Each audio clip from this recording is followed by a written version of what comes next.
Welcome everyone.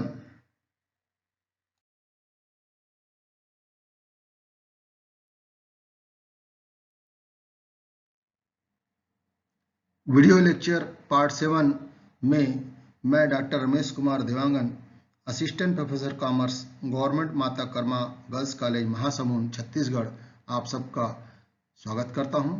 इस video में BCom part 3 के कंपलसरी पेपर मैनेजमेंट अकाउंटिंग के यूनिट 3 के चैप्टर मार्जिनल कॉस्टिंग अर्थात सीमांत लागत टॉपिक पर हम अध्ययन करेंगे, चर्चा करेंगे, डिस्कशन करेंगे।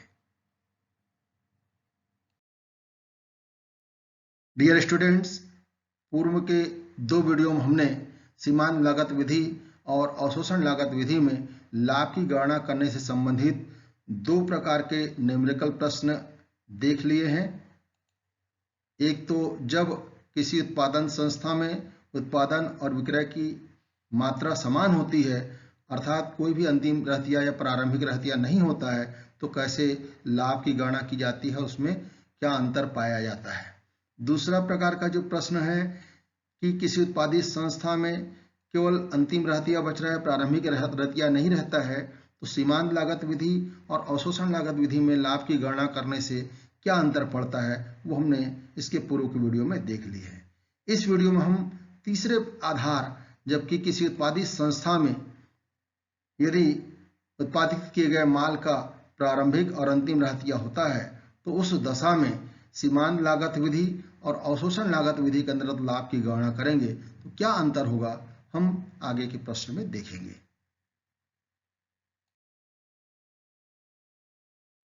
यदि प्रारंभिक और अंतिम दोनों ही प्रकार के रहतिया होते हैं तो उससे संबंधित प्रश्न देखते हैं। प्रश्न है, निम्नांकित लागत समंक मेसर्स नवदीप ब्रदर्स का संचालित कारखाना से संबंधित है। इंस्टॉल कैपेसिटी यूनिट्स के रूप में है 20,000 इकाइयाँ 2013-14 में और 2014-15 में है 20,000 इकाइयाँ। ओपनिंग स्टॉक प्रारंभिक जो स्कंध है यूनिट्स के रूप में 2013-14 में कुछ भी नहीं है, 14-15 में 2,000 इकाइयाँ हैं। क्लोजिंग स्टॉक इकाइयों के रूप में 2,000 इकाइयाँ 2013-14 में है, 2014-15 में कुछ भी नहीं है। आउटपुट अर्थात उत्पादन इकाइयों के रूप में 20,000 इकाइयाँ 2013-14 में उत्पादित किया गया, अर्थात कैपेसिटी का पूरा उपयोग किया गया, जबकि 2014-15 में 18,000 इकाइयाँ ही उत्पादित किया गया। सेल्स 18,000 इकाइयाँ बेची गई और यहाँ पर 20,000 इकाइयाँ बेची गई 14-15 में। सेलिंग प्राइस पर यूनिट 13-14 में सेलिंग प्राइस 15 रुपये है, 14-15 में भी 15 रुपये है। वेरिएबल कॉस्ट पर यूनिट 4 रुपये 13-14 में, 14-15 में भी 4 रुपये। फिक्स कॉस्ट पर एनम सालाना जो स्थिर व्यय है 1,60,000 रुपये, 1,60,000 रुपये। दोनों वर्षों के लिए अवशोषण लागत विधि और सीमांत लागत विधि के अंतर्गत लाभ निकालिए। स्टॉक के मूल्यांकन में फीफो आधार को मानकर चले। आपने फीफो आधार अर्थात फर्स्ट इन फर्स्ट आउट आधार पर स्टॉक का मूल्यांकन करना है। चूंकि देखेंगे आप प्रश्न में कि ओपनिंग स्टॉक 13-14 में नहीं है, लेकिन 14-15 में ओपनिंग स्टॉक है। वो कहाँ से आएगा कि ये जो 13-14 में क्लोजिंग स्टॉक है वही 14-15 के लिए ओपनिंग स्टॉक हो जाएगा, इसका क्लोजिंग स्टॉक कुछ भी नहीं है। इस प्रश्न की विशेषता है, इसमें एक और जहाँ ओपनिंग स्टॉक है 14-15 में, वहीं दूसरी ओर क्लोजिंग स्टॉक है 13-14 में। तो ऐसी दशा में किस प्रकार से लाभ की गणना की जाएगी, उस लाभ में क्या अंतर होगा, हम देखेंगे इस प्रश्न को हल करने के क्रम में। तो आइए चलते हैं हम प्रश्न को हल करने के लिए। अवशोषण लागत विधि से सबसे पहले हम लाभ की गणना करते हैं। देखें, कॉलम्स बने हुए हैं। 2013-14 के लिए एक राशि कॉलम है और 2014-15 के लिए एक राशि कॉलम है। ओपनिंग स्टॉक, ये ओपनिंग स्टॉक 13-14 में नील है राशि इसका और 14-15 में है 24,000। अब ये कैसे आया, तो हम आगे जब ज्ञात कर लेंगे 13-14 का, तब हम ओपनिंग स्टॉक की राशि निकाल पाएंगे, क्योंकि प्रश्न में दिया नहीं है। कॉस्ट ऑफ प्रोडक्शन वेरिएबल जो दिया है 4 रुपये प्रति इकाई के हिसाब से कुल उत्पादित इकाइयां हैं इनके 20,000, तो 20,000 गुणे 4 बराबर 80,000 रुपये हो गए। फिर फिक्स कॉस्ट देखें, अभी कल 2013-14 की बात करेंगे तो फिक्स कॉस्ट 1,60,000 रुपये दिया गया पर एनम, और इस प्रकार से वेरिएबल कॉस्ट और फिक्स कॉस्ट को मिलाकर यहाँ पर हो गया 2,40,000 रुपये टोटल कॉस्ट। इसमें क्लोजिंग स्टॉक को घटा देंगे, 2,000 इकाइयाँ बच रही है तो उसका मूल्य हो जाएगा 24,000 रुपये। इस प्रकार से कॉस्ट ऑफ सेल्स जो बेची गई माल है उसकी लागत है 2,16,000 रुपये कॉस्ट ऑफ सेल्स, अर्थात 2,40,000 में 24,000 को माइनस किए तो 2,16,000 रुपये बच गया। अब यहाँ पर हम प्रॉफिट निकालना चाहेंगे तो सेल्स के बारे में दिया गया है। सेल्स 15 रुपये प्रति इकाई, 18,000 इकाइयों को बेचा। ये देखिए 18,000 इकाइयाँ हैं और ये 15 रुपये उसका मूल्य है, तो कुल हो गया ये 2,70,000 रुपये। अब 2,70,000 रुपये, ये 2,70,000 है, इसमें से 2,16,000 को माइनस करेंगे तो प्रॉफिट की राशि निकल आएगा 54,000 रुपये। तो ये हुआ 13-14 का। अब 14-15 में जैसा कि मैंने कहा कि यहाँ पर जो इसका क्लोजिंग स्टॉक है 24,000, आप देखिए ये 24,000 है, यही 24,000 यहाँ पर हमने लिया है। यानी पहले हमको 13-14 का कॉस्ट ऑफ सेल और प्रॉफिट की राशि निकालनी है, तत्पश्चात हम 14-15 में पहुँचेंगे कि 13-14 का जो क्लोजिंग स्टॉक है वही 14-15 के लिए ओपनिंग स्टॉक होगा। ये 24,000 रुपये हमने लिख लिया है। फिर वेरिएबल कॉस्ट 4 रुपये प्रति इकाई है, उस हिसाब से यहाँ पर उत्पादित किए जाने वाली इकाइयाँ हैं 18,000, तो 18,000 का 72,000 हो जाएगा। फिर इस प्रकार से फिक्स कॉस्ट दिया गया है 1,60,000 यहाँ पर, तो 1,60,000। इस प्रकार से तीनों का जब योग करेंगे तो 2,56,000 रुपये टोटल कॉस्ट आ जाएगा।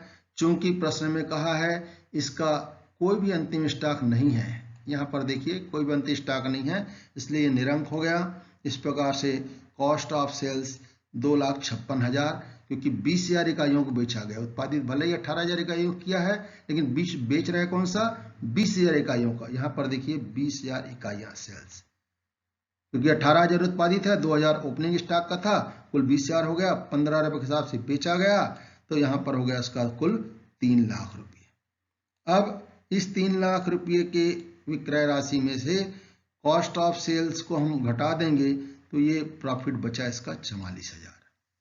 तो इस प्रकार से हम देखते हैं कि अवशोषण लागत विधि के अंतर्गत 13-14 का लाभ आता है 54,000 और 14-15 का लाभ आता है 44,000, जबकि 13-14 में अंतिम स्टॉक है और 14-15 में प्रारंभिक स्टॉक है। अब इसकी दूसरी जो विधि है सीमांत लागत विधि, उसका अंतर्गत बना के देखें, आइए चलें।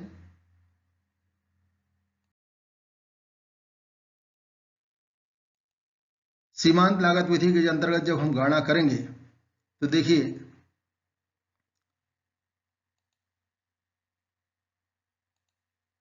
सेल्स 2013-14 का 2,70,000 रुपये, वेरिएबल कॉस्ट 72,000 रुपये, घटा दिए तो सेल्स में से वेरिएबल कॉस्ट को माइनस करेंगे। पहले की वीडियो में हम कई बार चर्चा कर चुके हैं, जो बचता है वो कहलाता है कंट्रीब्यूशन। अब इस 1,98,000 में से जो फिक्स कॉस्ट है उसको हमने माइनस कर दिया तो ये होगा 38,000 रुपये। ठीक इसी प्रकार से 14-15 में देखें, सेल्स 3 लाख रुपये, वेरिएबल कॉस्ट 80,000 रुपये और कंट्रीब्यूशन 2,20,000 रुपये। तो इस प्रकार से फिक्स कॉस्ट इसमें भी ज्यों का त्यों 1,60,000 माइनस करेंगे तो इसका लाभ आ जाएगा 60,000 रुपये। अब दोनों विधियों से हमने लाभ निकाल लिया। निष्कर्ष क्या निकला कि जब उत्पादक संस्था में केवल अंतिम रहतिया रहता है तो अवशोषण लागत विधि का लाभ अधिक होता है।